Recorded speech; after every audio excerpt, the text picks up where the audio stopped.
think we're live. Welcome, everybody. This is going to be episode number 40 for Elliott Astro-Imaging. This is the second try for the Facebook Live for videos. So, we're back out of here again. Happy 4th of July out to everybody. As hopefully everybody had a great afternoon, a great evening, as they got to watch fireworks, got to enjoy family, got to enjoy friends. I'm in a great mood. I think this is going to be another awesome night. Last night was phenomenal. Did not get a chance to process the images. Will in the next couple of days. With the holiday and family and friends and everybody didn't get a chance to get to anything. Have lots of videos to edit. Have lots of images to process. But that will be in due time when the weather is cloudy. So, what's on tap for tonight? I'm not going to be going too late tonight as it's already midnight. So it's not the 4th of July anymore. But it was. So I'm only going to be about a half an hour or so. I've already started imaging already. Tonight we're going to try to get the longest exposure we've ever gotten on the Pacman Nebula as it's rising. Just high enough that I can actually get it. The moon is about 70% full, so really you can't do galaxies, you can't do anything that's really small, or you can't do anything that's really faint. So tonight we're just going to do with what we know, and that's the Pacman. Last night we did the North American Nebula, which turned out really well. I got about 4 exposures of North American Nebula, and each were 30 minutes. So I got about 2 hours. The Orion camera was iffy last night. The first 5 exposures, I don't know what its problem was, but the colors weren't anywhere near what I thought it was going to be. And then all of a sudden, midway through the night, it changed. And it turned out really well. So I got about 3 or 4 of those, and I got about 24-minute exposures on those. Or 23. So 2 hours on the QHY and about an hour or so with the Orion camera. So that'll turn out really well once I get that processed. So again, tonight we're doing the Pacman, which is NGC 281. Where we are for cloud coverage, not terrible. With the moon, it is, you can see, with the moon being fuller, you can see that the color is starting to white out. You can see that it's off the bullseye.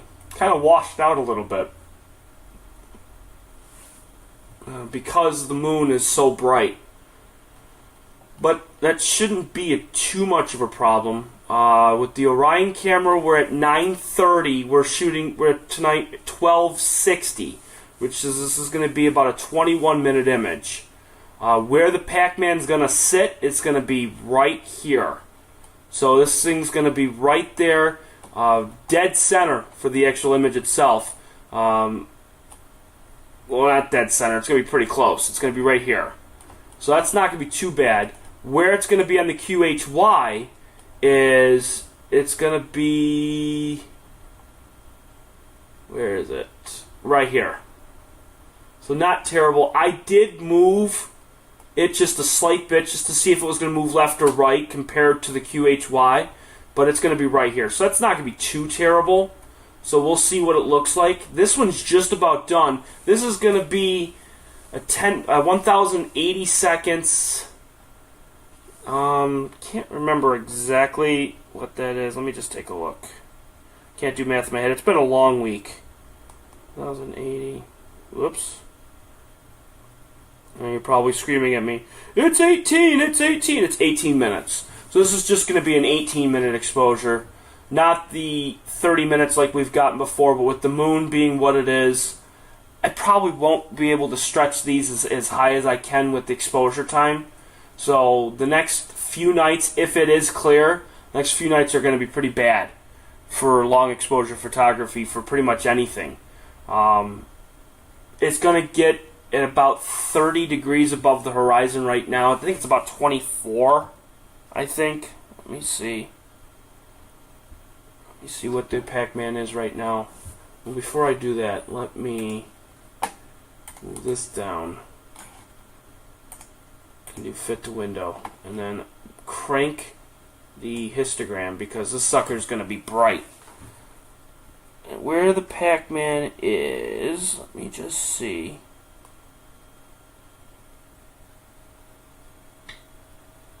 It is sitting at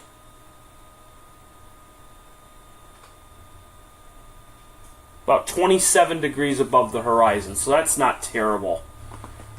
And the first image is up. Let me see how the stars look.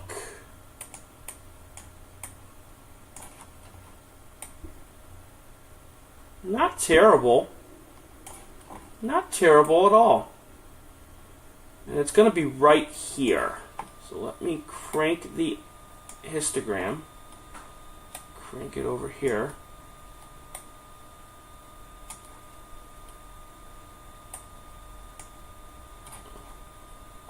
And that is actually not too horrible. That is not bad at all. I could definitely handle that.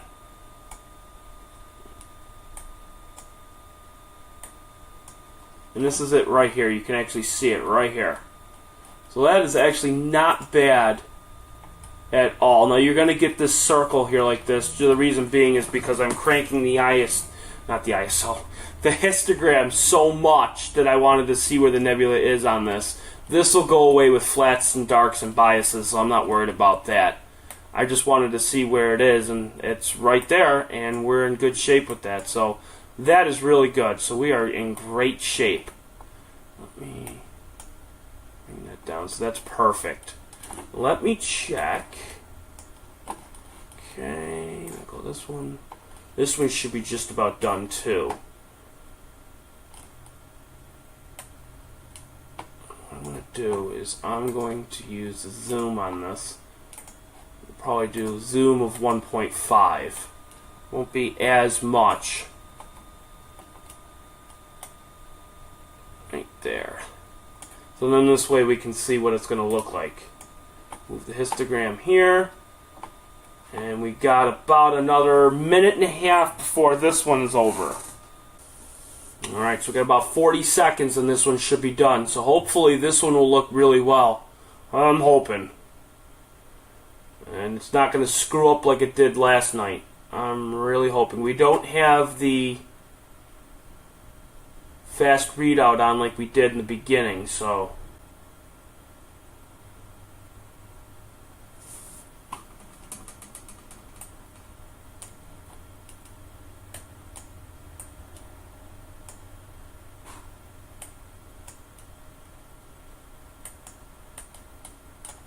perfect.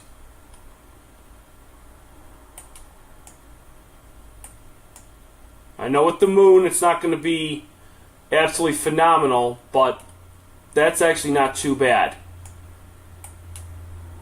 There's a little bit of drift though, but not horrible. That is not a horrible image at all.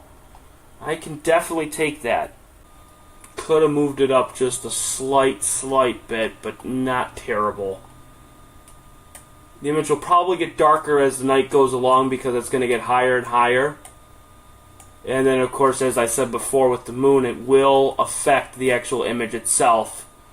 And that's why I'm not shooting 30 minutes and 25-minute exposures. I'm just doing just the regular 10, 15-minute exposures. Okay, now what we're going to do is we're going to zoom in on this one. Move this over, slide that over, and that way we can see both of them at the same time. We'll do 0.75 here. You can see there is a little bit of drift. It's definitely nowhere where it was last night. There we go, so now we got it both compared. About the same, so this way you can see what each star is.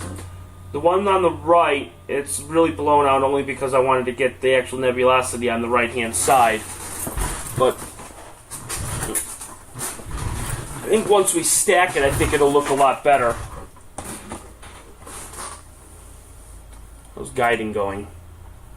It's definitely leveling out, so that's great. What does it look like the last 200 seconds?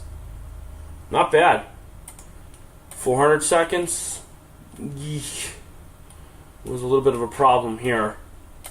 And the last 800 seconds. Yeah. Oh. So we'll see. We'll see how this turns out. Maybe it might get a little bit better. We will see. So what we'll do is we'll put that one there. We'll put this one here. And we'll slide this over. And then we'll wait. So we'll be back when both of these images are done. So just hang tight, and we'll see what these turn out to be. And then we're about 25% on the Orion camera. Oh yeah, we're doing really well for guiding. Now it's definitely settling down. So that's great. And definitely, anybody can definitely chat on the comments. So you can actually comment on the live one. I have it open here on my phone. So if you have any questions, or if anybody wants to ask, what equipment's being used, or, what exposure time, or anything like that, by all means, you most certainly can ask away. And I see there's a lot of people that are on here, which is great. I mean, this is awesome. Laura says Pacman. I totally expect a picture of my iMessage inbox. You will get one. Probably tomorrow afternoon sometime. Sean says hello. Hello, Sean. Anna says, wow, it's amazing. And yes, it is. This really is amazing. I mean, this is incredible to actually see these objects. It really is amazing. And to actually see this, especially with one, the moon being at 75%. Two, people are shooting off fireworks like crazy across the street. Even as of late as midnight, people are shooting stuff off. They've stopped within the last 25 minutes. So I'm hoping they are done, because I think it messed up this image pretty badly, but especially with guiding. So I think they're done. As pretty as they are, they messed up a lot. So I'm pretty sure they're done, and I think they're going to do it again tomorrow. Because I think in Niagara County you can sell fireworks up until the 5th. I just learned that out today. So, where are we for guiding here? So definitely, if anybody wants to comment, I have it open here, and I'm responding and just going through with it. And if you have any, again, if anybody has any questions, I can definitely answer it. And we can image this all night long, because this is pretty low in the horizon. Where this one's sitting is, I'm going to zoom this out. Okay, this is Cassiopeia right here. You have the stars here. This is Navi, which is right there, which is Gamma Cassiopeia. And then you have Rockbook. This is Shadar. And then you have at the very top is Safe. So you have the Cassiopeia, and where it sits is right here. This is where the Pacman Nebula sits, and where Cassiopeia sits is just on the opposite side of the Big Dipper, which is right there. So, and we're gonna change that, because I don't know why it didn't save it from last time. I don't understand why it keeps doing this. Let me get rid of that.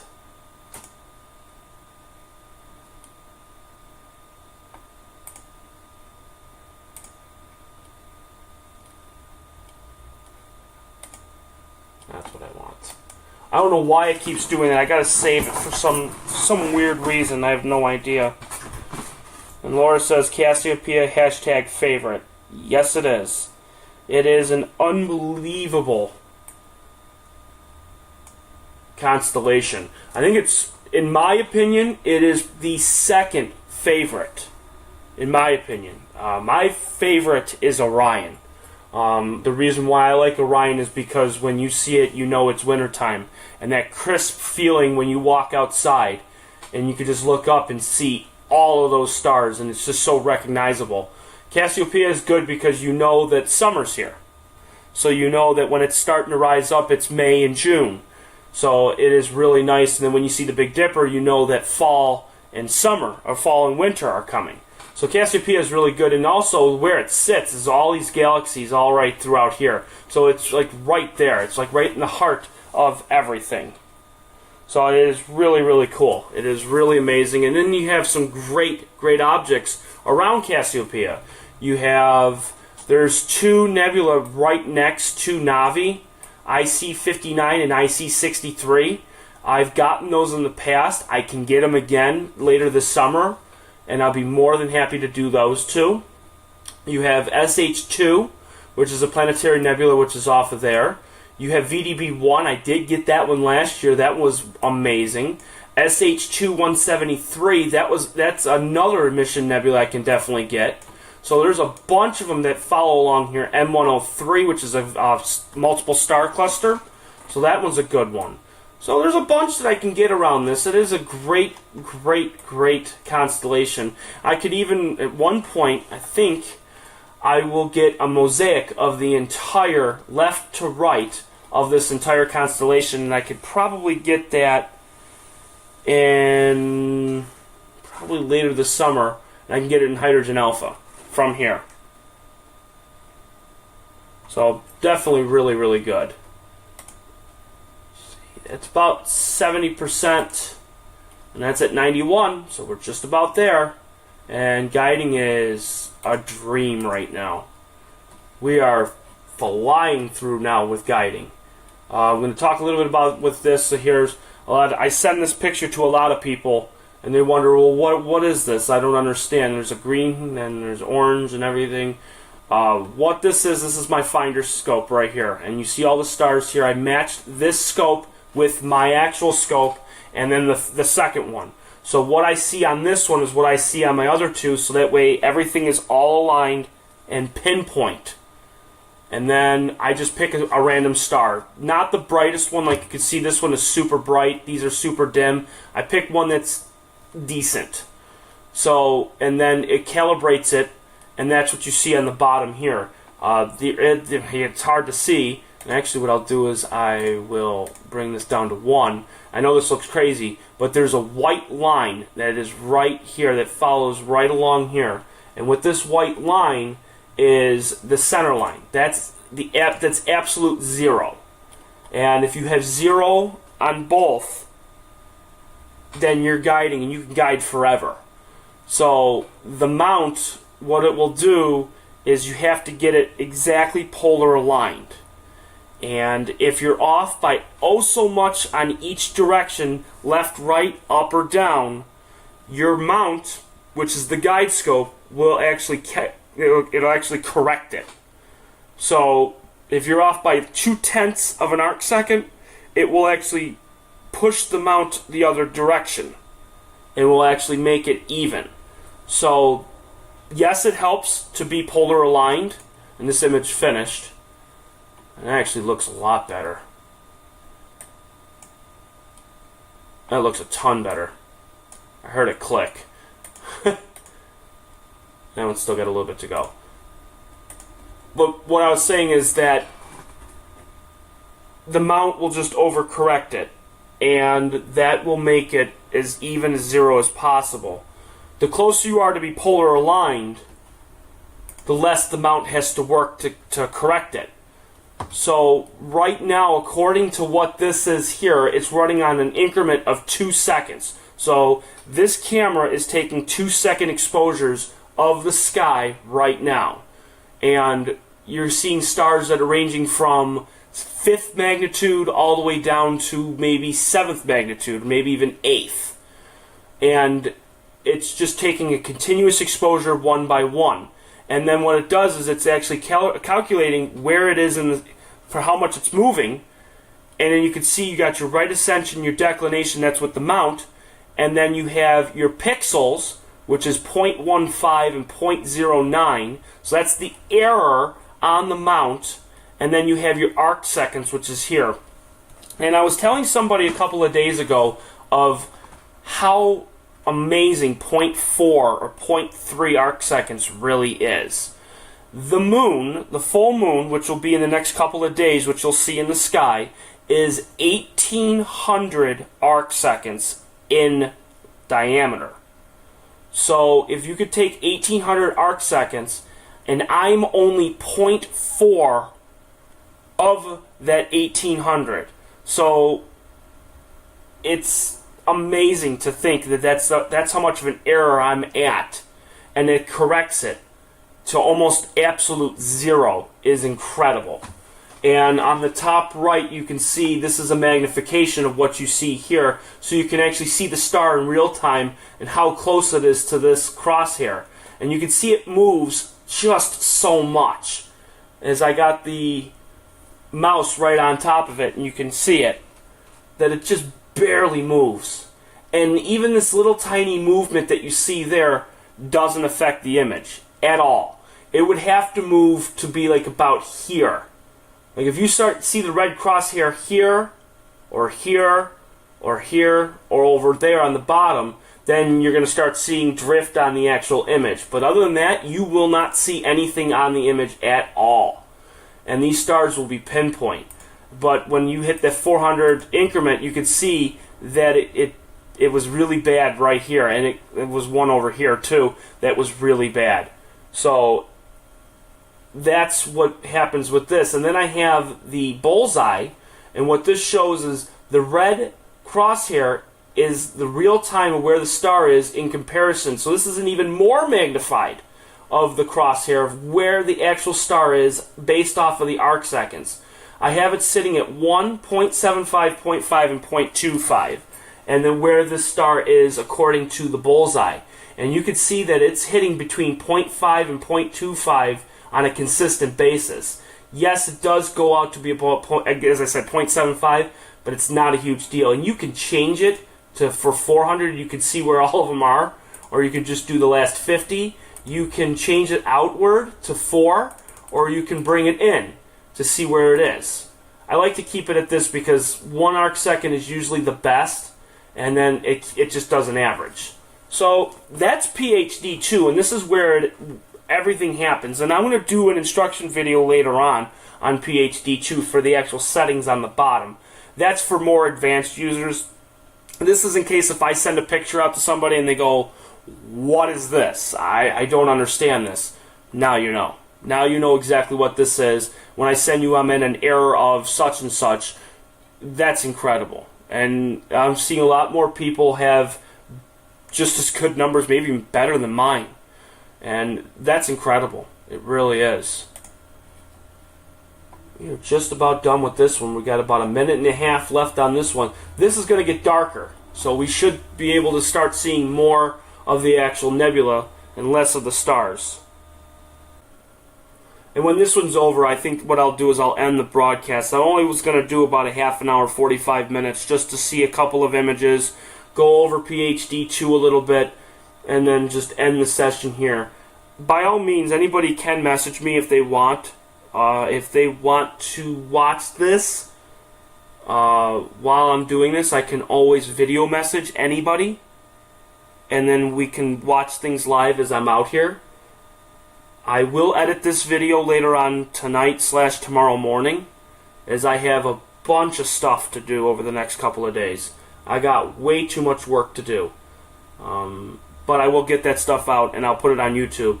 Again, this is the second time I've ever done Facebook Live, so bear with me on most of this stuff as I'm just trying, and it's all new to me.